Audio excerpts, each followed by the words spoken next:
चलिए आगे बढ़ते हैं, रुक करते हैं अगली बड़ी खबर का। आज विंटर एक्शन प्लान दिल्ली सरकार लागू करेगी। पर्यावरण मंत्री गोपाल राय यह एक्शन प्लान लागू करेंगे। तो सर्दियों में बढ़ते प्रदूषण को देखते हुए यह फैसला लिया गया है। गोपाल राय ने 23 सितंबर को कार्यभार संभाला था। तो प्लान के तहत कई पाबंदियां लगाई जा सकती हैं। बड़ी खबर आपको बता रहे हैं। तो आज विंटर एक्शन प्लान दिल्ली सरकार लागू करने जा रही है। पर्यावरण मंत्री गोपाल राय यह एक्शन प्लान लागू करेंगे। तो सर्दियों में बढ़ते प्रदूषण को देखते हुए यह बड़ा फैसला यहां पर लिया गया है। और गोपाल राय ने 23 सितंबर को अपना कार्यभार संभाल लिया था। तो प्लान के तहत कई पाबंदियां भी लगाई जा सकती हैं। बड़ी खबर आपको बता रहे हैं। तो आज से विंटर एक्शन प्लान दिल्ली सरकार लागू कर सकती है। पर्यावरण मंत्री गोपाल राय यह एक्शन प्लान लागू करेंगे। सर्दियों में बढ़ते प्रदूषण को देखते हुए यह बड़ा फैसला लिया गया है।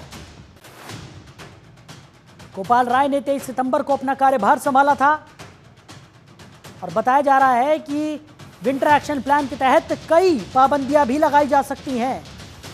तो दिल्ली में प्रदूषण की समस्या हर साल विकराल रूप धारण करती हुई नजर आ रही थी और उसी को लेकर अब विंटर एक्शन प्लान दिल्ली सरकार की तरफ से आज लागू किया जा सकता है।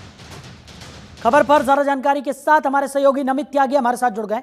नमित, क्या कुछ निकलकर सामने आ रहा है? सर्दियों की बात करें तो प्रदूषण एक बड़ी समस्या दिल्ली में लगातार देखने को मिलती है।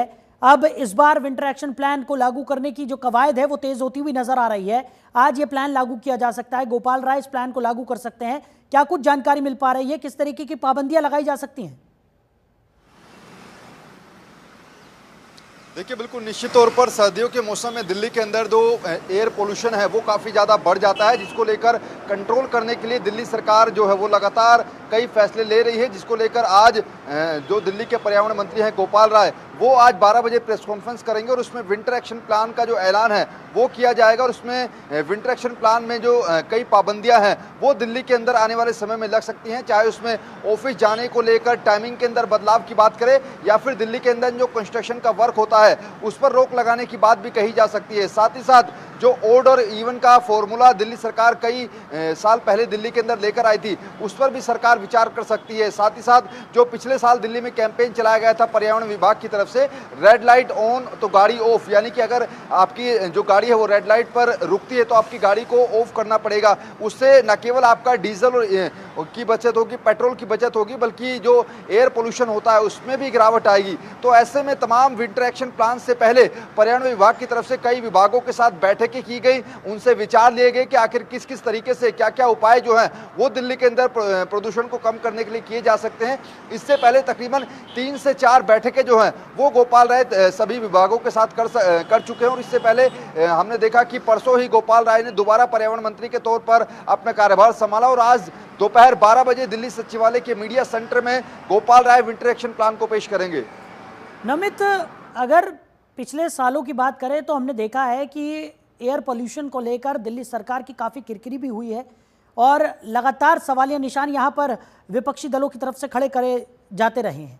अब विंटर एक्शन प्लान यहाँ पर जिस तरीके से लागू करने की बात निकल कर सामने आ रही है, जैसा कि आपने भी जानकारी दी कि कई मंत्रालयों के साथ बैठकों का दौर भी देखने को मिला और उसके बाद ये बड़ा एक्शन प्लान लेकर इस बार दिल्ली सरकार सामने आ रही है। कई पाबंदियां भी यहाँ पर लगाई जा सकती हैं। कितना असरदार होने की उम्मीद जताई जा सकती है और जिस तरीके से इस बार जल्दी ही ये फैसला लिया जा रहा है तो इससे कहीं ना कहीं फायदा भी बहुत होगा दिल्ली को।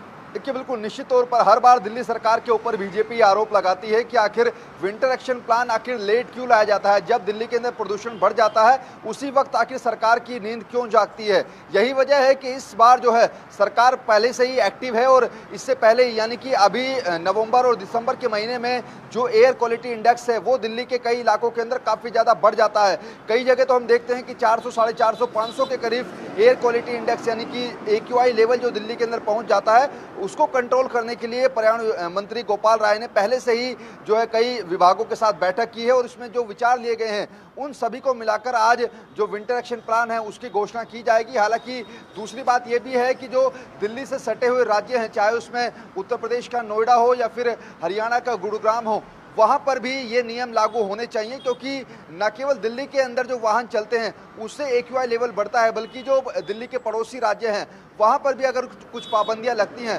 तो फिर एयर क्वालिटी इंडेक्स में कमी देखने को मिलती है। और दूसरी बात यह कि आखिर हर बार ये कहानी भी निकल कर आती है कि हरियाणा में जो पराली जलती है उनसे दिल्ली के अंदर जो एयर क्वालिटी इंडेक्स है वो बढ़ता है, प्रदूषण बढ़ता है। हर बार हम देखते हैं कि दिल्ली के जो पर्यावरण मंत्री हैं गोपाल राय, वो अपने पड़ोसी राज्यों के पर्यावरण मंत्रियों को भी चिट्ठी लिखते हैं, चाहे हरियाणा हो, उत्तर प्रदेश हो, वहाँ पर भी जो कड़ी पाबंदियां लगाने की बात कही जाती है। लेकिन अब सवाल पंजाब के ऊपर भी है, क्योंकि पंजाब में आम आदमी पार्टी की सरकार है। ऐसे में सवाल ये भी उठता है कि आखिर हरियाणा पर तो आप दोष दे सकते हैं क्योंकि वहाँ पर बीजेपी की सरकार है, लेकिन अगर पंजाब के अंदर भी पराली जलती है तो फिर वहाँ पर भी पराली को रोकने के लिए आम आदमी पार्टी को ही काम करना पड़ेगा। चलिए नमित, हमारे साथ जुड़ने के लिए, इन तमाम जानकारियों के लिए आपका बहुत शुक्रिया।